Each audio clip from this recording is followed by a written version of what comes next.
Your Excellency, President of COP26, it is with great pleasure and honor I take this podium to address the scourge of our time, the climate change.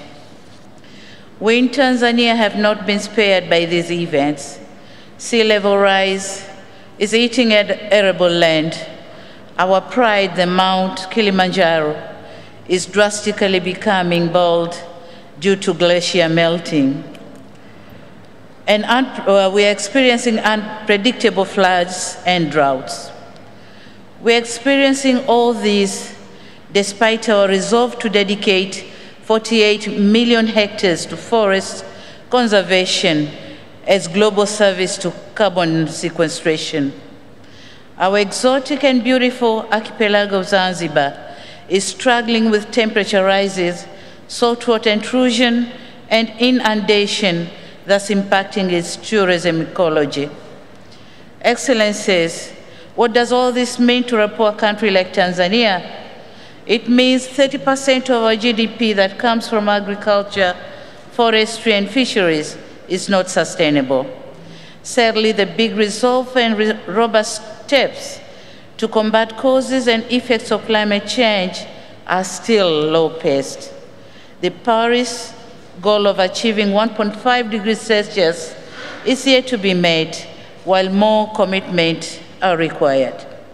We in Tanzania are determined to take swift actions, as our inaction means risking our development agenda and prosperity. We have in place the National Climate Change Response Strategy and the National Determined Contributions aimed at reducing greenhouse gases emission economy-wide between 30 and 35 by 2030. On mitigation front, through hydro, geothermal, and solar, we have managed to increase power generation and thus increasing access rate from 43% in 2017 to almost 70% in 2020. Our reforestation rate increased from 25 to 27 in 2020, with every year planting on average of 276 million trees. Excellencies, if we developing countries have shown such leadership, why large emitting countries are lagging behind? The IPCC AR6 has clearly explained the scope and magnitude of the climate change impacts.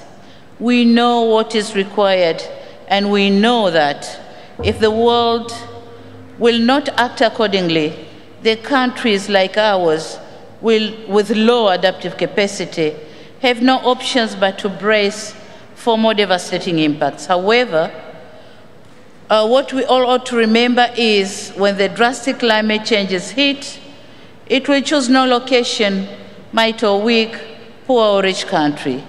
And so we call upon an urgent unlocking of a climate financing that will trigger planned targets and implementation of the NDC. The time to act is now. Thank you so much. Thank you, Your Excellency.